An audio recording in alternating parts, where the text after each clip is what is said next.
جب امام جو ہے وہ خطبہ ختم کر رہا ہو تو لوگ مسجد میں آ رہے ہوتے ہیں اور پھر بہت جلدی نکلنے کی ہوتی ہے. امام کے منبر پر بیٹھنے سے قبل مسجد میں آنے کا رجحان پیدا کرنا چاہیے.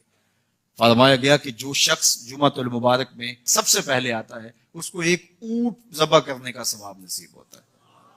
جو اس کے بعد آتا ہے اس کو ایک گائے ذبح کرنے کا، پھر ایک بکری، اور جب امام منبر پہ بیٹھ جاتا ہے پھر رفع الکلام کلمے اٹھا لی جاتی ہیں. پھر اس کے بعد عام جو ثواب ہے وہی مرتب ہوتا ہے، وہ جو خاص ثواب ہے اولیت کا وہ پھر اٹھا لیا جاتا ہے. اس لیے کوشش کریں.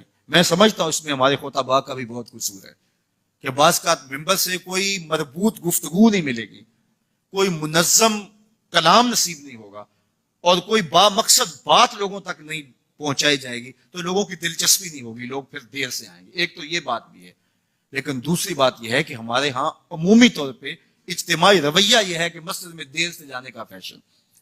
تو اس فیشن پہ نہ چلے، بلکہ امام اور خطیب کے منبر پر بیٹھنے سے قبل جتنا وقت گزرے گا آ کے بیٹھ کے تلاوت کرتے رہیں، ذکر و فکر میں مشغول رہیں. جتنی دیر آپ کو انتظار کرنا پڑے یہ آپ کے لیے خیر و برکت کا ذریعہ ہے.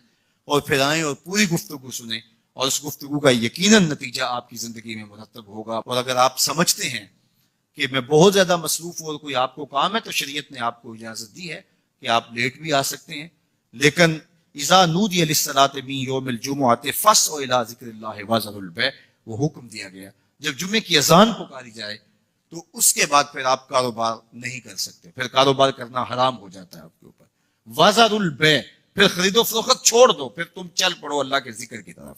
پھر تمہارے اوپر لازم ہے کہ تم ذکر کی طرف چل پڑو.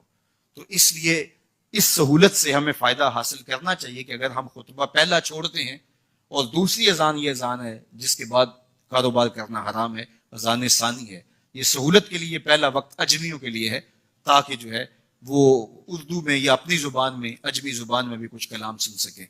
تو اس لیے ہمیں یہ سہولت دی گئی ہے، وہ بہت ضروری کام ہو. تو دین سیکھنے کا یہ کتنا خوبصورت موقع ہے.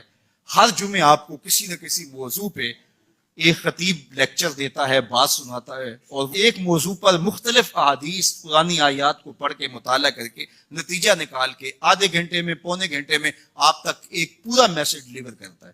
تو اس لیے اس کو بھرپور حاصل کرنے کے لیے اور اپنی نسلوں کو دین سے جوڑنے کے لیے یہ اسلام آج بھی بہت سارے مشقتیں اور بہت ساری سازشوں کے باوجود یہ قائم ہے، اس لیے کہ اس نے خوبصورت ہمیں نظم دیا ہے. محلے کی سطح پہ 5 گانا نماز ہے، علاقے کی سطح پہ جمعہ ہے، سالانہ شہر کی سطح پر 2 عید کے اجتماع ہیں، اور عالمی سطح پہ حج کا اجتماع ہے.